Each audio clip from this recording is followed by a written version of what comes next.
Good morning students. आज हम लाभ की गारंटी से संबंधित एक प्रश्न सॉल्व करने वाले हैं। प्रश्न क्रमांक है 18। इस प्रश्न में दिया है आदित्य और अनुजा लाभानी का विभाजन 3:2 में करते हैं, जो 1 जनवरी 2017 से साझेदार है। इस तिथि को वे अंकिता को 1/10 भाग के लिए फॉर्म में साझेदार बनाते हैं और यह गारंटी दी जाती है कि अंकिता को प्रतिवर्ष कम से कम 3000 रुपये मिलेंगे। आदित्य और अनुजा का परस्पर अनुपात पूर्ववत रखा जाएगा, अर्थात उनके पुराने अनुपात में कोई परिवर्तन नहीं होगा। वर्ष में फर्म को 20,000 रुपये का लाभ हुआ है और लाभानी खाता बनाकर लाभ का वितरण आपको दर्शाना है। तो ये लाभ की गारंटी वाला प्रश्न है। यहाँ पे अंकिता 1/10 भाग के लिए फर्म में आ रही है और उसको गारंटी मिली है कि उसे कम से कम 3000 रुपये प्रतिवर्ष लाभ के रूप में मिलेंगे और फर्म को उस वर्ष में लाभ हुआ था 20,000 रुपया। अगर 20,000 रुपये का 1/10वां हिस्सा निकालना चाहते हो तो 2,000 रुपये आएगा। 20,000 गुना 1/10 मतलब कि 2,000 रुपया।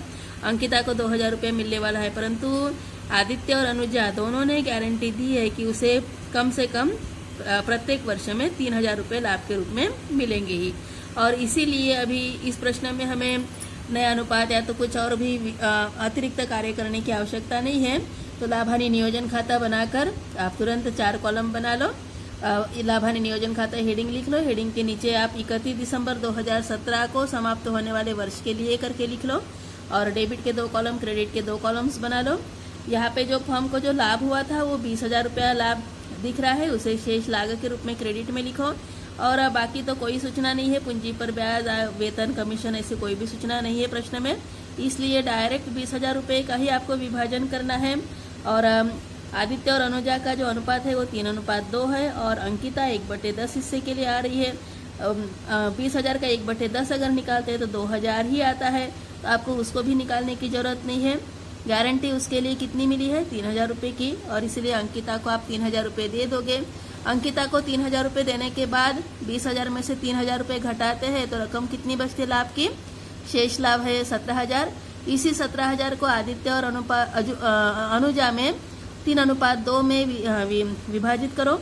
17,000 का 3/5 आदित्य के हिस्से में आएगा और 17,000 का 2/5 अनुजा के हिस्से में आएगा। कोई अतिरिक्त कार्य करने की आवश्यकता आपको यहाँ पे नहीं है।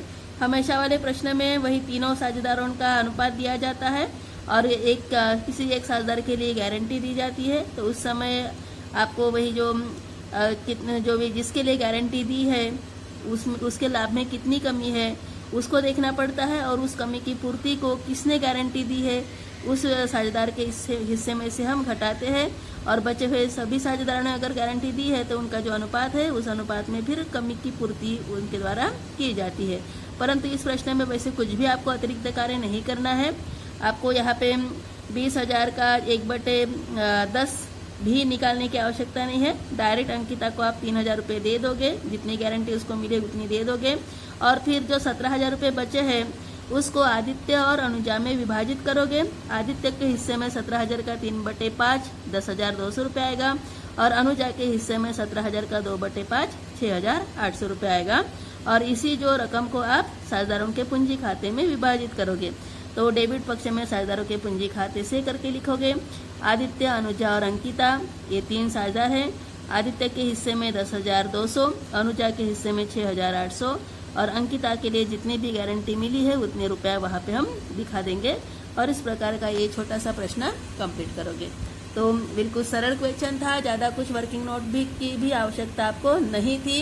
एक प्रकार का ओरली टाइप का ही क्वेश्चन है और बिल्कुल सरल प्रश्न है और इस प्रकार का भी प्रश्न आपको 4 अंकों के लिए परीक्षाओं में पूछा जाता है।